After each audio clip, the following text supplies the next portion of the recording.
Hello there guys, it's Captain Invisible here and welcome to another turn of the Swissmod custom campaign for Medieval 2 Total War. And if you can't tell already, I'm very ill today.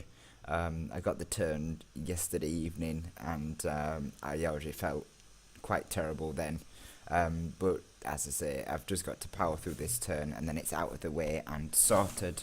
So we shall get into this turn and see what we can make of it, and then I can pass the turn on. So we've got the Turks setting up now. They're coming down to sort of take these lands. I did agree to give them these lands now. I'm going to pull away, as I said in the previous turn, and try and make something of some new lands. One of the targets I want to try and get into is Napoleon, just down here. So we're going to try and get our spy into Napoleon. In fact, that's the first thing we should probably try and do, because otherwise I'll have to restart this turn. So we might as well give it a go now. Wow, we actually got in first time. That's usually never happens. So yeah, our spy's got into Napoleon. As you can see, it's quite heavily defended. The thing with auto-resolve is archers and missile units, when they're defending, really do improve the effectiveness of a defense. So these three longbowmen will heavily boost the auto-resolve ratio, and will actually really give the advantage to the defenders, unless I can open the gates with spies or with artillery. Spies and artillery actually negate the defensive bonus that settlements give. So if I can get my spies in here to open the gates, then I can be in the advantage there. So the end of turn report, we're not actually doing too terribly.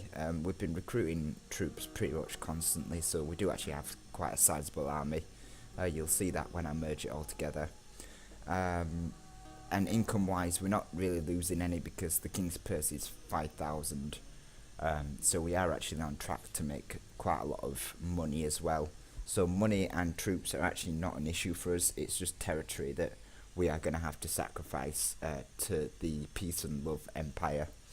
So we're just going to have to find new lands to conquer. Another thing to note as well, I mean, I'll go into it on the diplomacy screen as well, but the boys in red, the player of the boys in red has changed.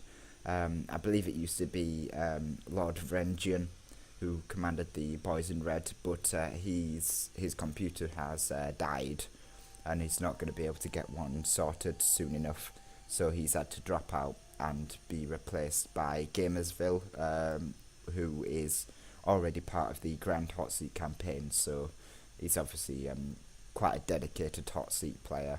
So he's now changed his name to the Dutch Empire. So we've got the Dutch Empire now being played by Gamersville.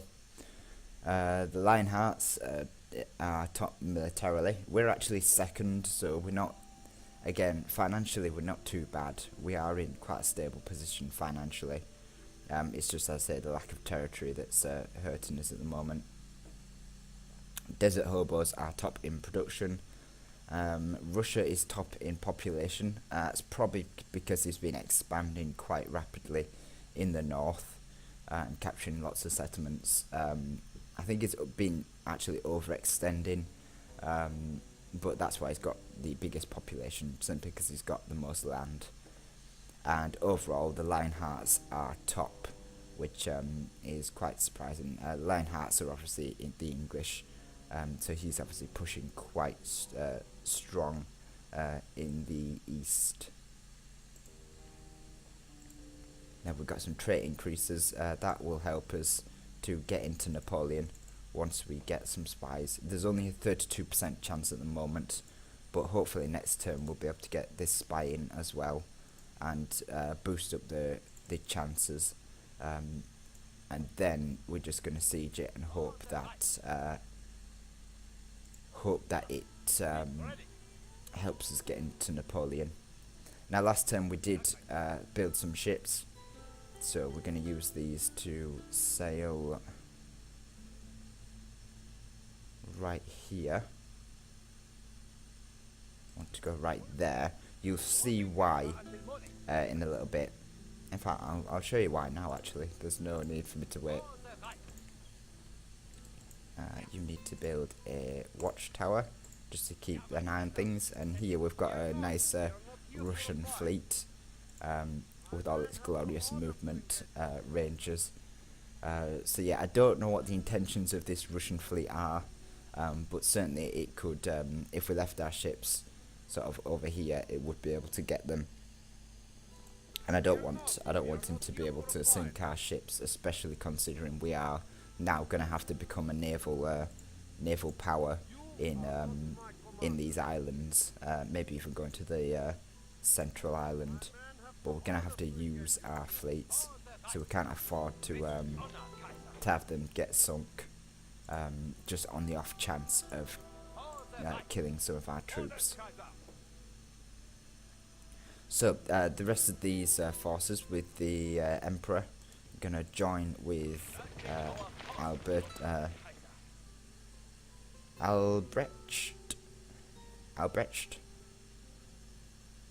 Yeah, these German names are going to be quite hard to do, especially now that I'm ill. It's such a nightmare.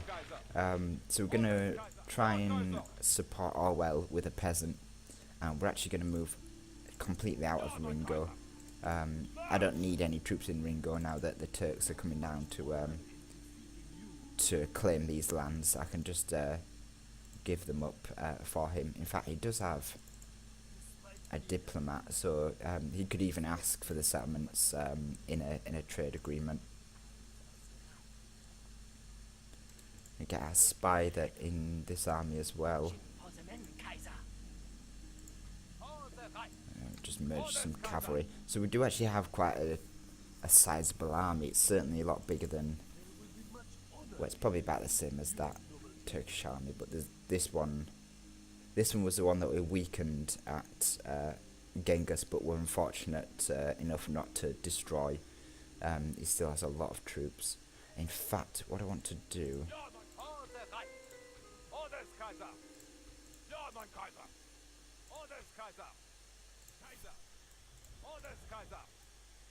is,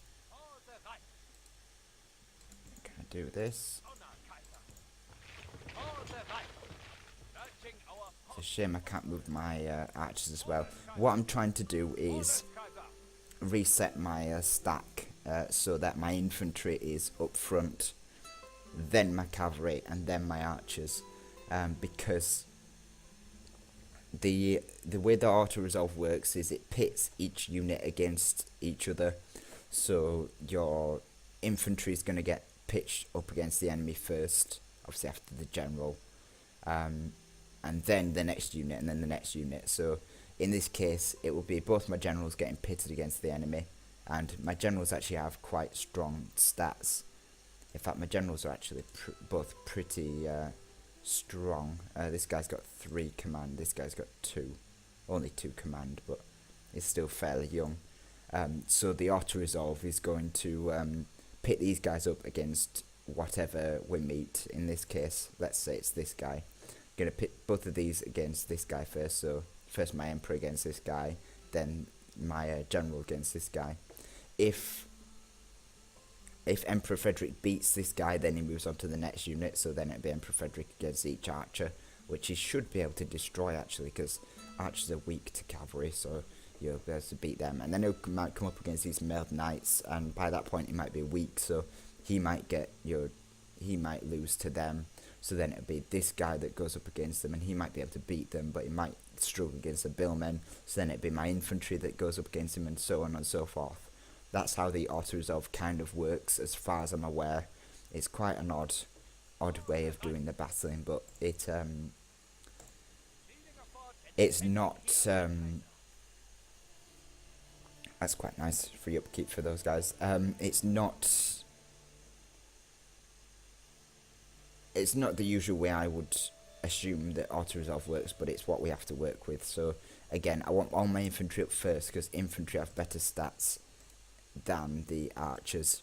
For some reason it tries to take the melee stats of archers as well, unless they are defending in a siege, in which case it'll take the missiles stats. So there's obviously that to watch out for. And cavalry loses to infantry, especially infantry with bonuses versus cavalry. It basically takes the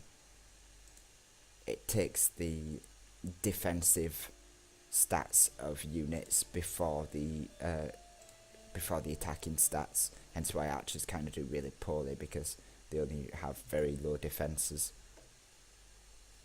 So that's as far as I'm aware with the auto-resolve. So we have to make sure that our stack's in the right order, so that our infantry is up front, then our cavalry, and then our archers are behind, so that the auto-resolve isn't going to screw my archers over, and my cavalry. It needs to really be infantry first.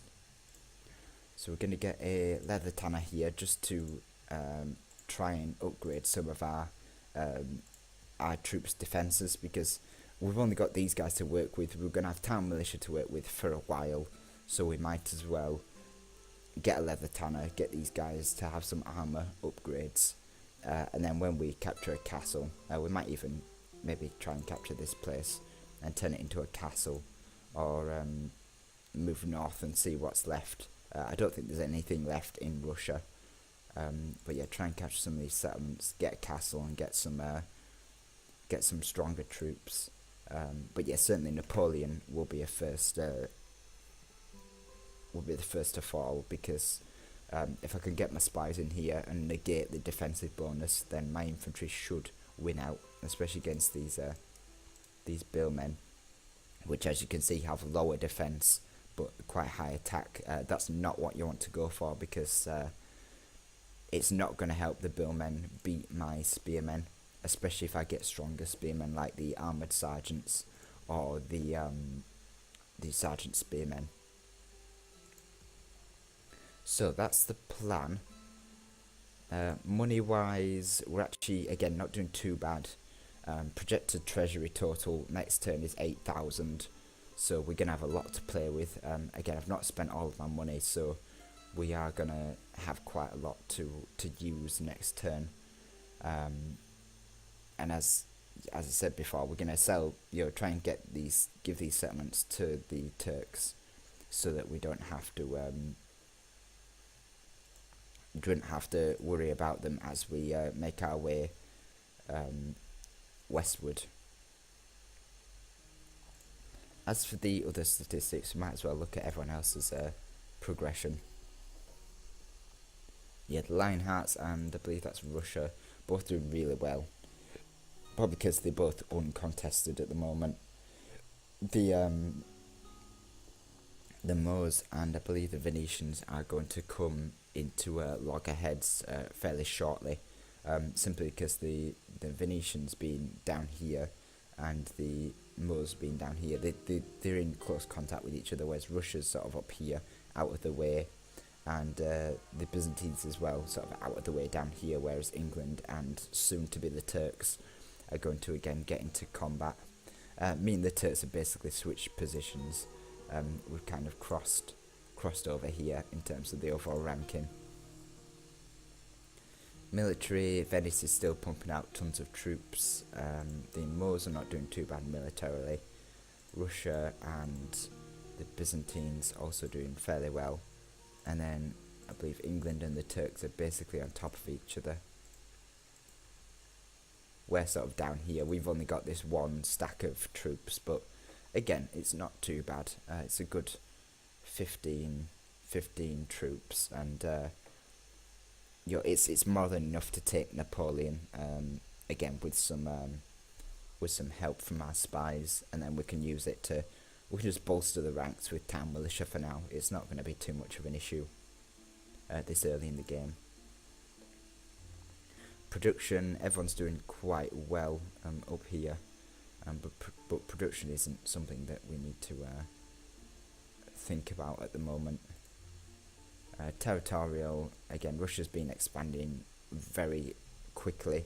That's a huge mistake, in my opinion, simply because overextending your military, especially when you've only got however much military's got, all the way down here, not good. If it was Venice has the highest military, so Venice might be able to manage that, but Russia just cannot support that much, and he's going to fail to defend all of his lands, especially if the Turks decide to go that way, or if Venice decides to move north and leave the Moors be.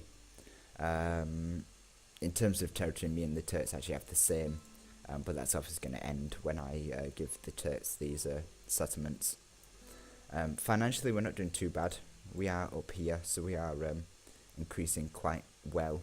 We're actually second, and there's quite a large gap between us and the rest of the players. Again, financial situation is not terrible because we all get a King's Purse of 5k, so it's not going to be a major issue. The main things we need to be concerned about is military,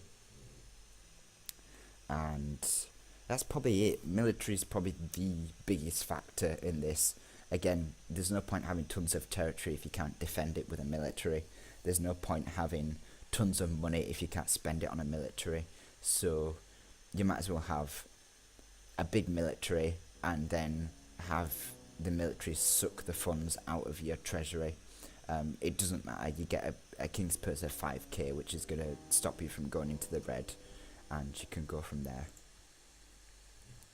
Population, we're probably last because we are losing settlements, but again, Russia top, way ahead of everyone else actually. Again, it's one of those things that will help his financial situation, but he does not have the military to support all of these settlements over here. If I was to attack him, not saying I will, but if I was going to attack him, I would be able to do it, and his military would be scattered. I have 15 units in one army. He'll have 20, 25 units spread out all across his... I believe he has about 10 territories now. 1, 2, 3, 4, 5, 6, 7, 8... Yeah, he could probably have about 10 territories, which, again, huge mistake, because he's just completely overextended himself. And these islands are not easy to get to, especially if he loses his ships here. I know the Russian ships are not that powerful, so if someone, sort of like the Byzantines, were going to attack the fleet, or the Turks decided to try and protect these waters, then Russia's going to be down some ships, and he's going to eventually get defeated. That's about it, I think. We don't need to worry about missions anymore. Our main goal is to take Napoleon. It's quite a stable settlement, quite nice. It's got quite a nice income, and it's already got a town watch up and running, so we can actually upgrade that and try and get some spear militia with upgrades out, and then we might have some strong infantry to take to some of these lands. I was wanting to go sort of over here towards these 3 lands, certainly towards this one, but I fear that the Moors have probably already taken this entire coastline, so we'll see where else we can set up stage. I know there's probably a gap over here as well, but I obviously don't want to get involved with the Byzantines or the English, especially when the Turks are down here.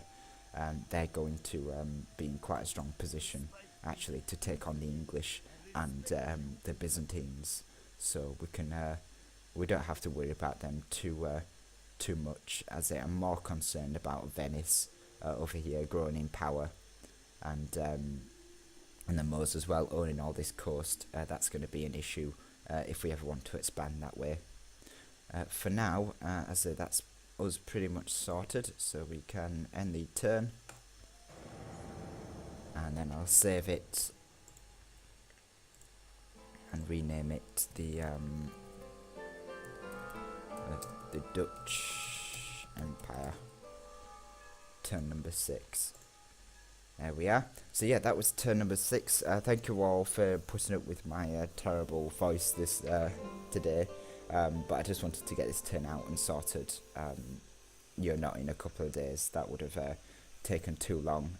Plus, this campaign's already going quite quickly as far as progression goes. So at least we're gonna get a couple of turns done within the week. Especially if I get my turn done sooner rather than later. So thank you very much for watching, and I shall see you all in the next turn.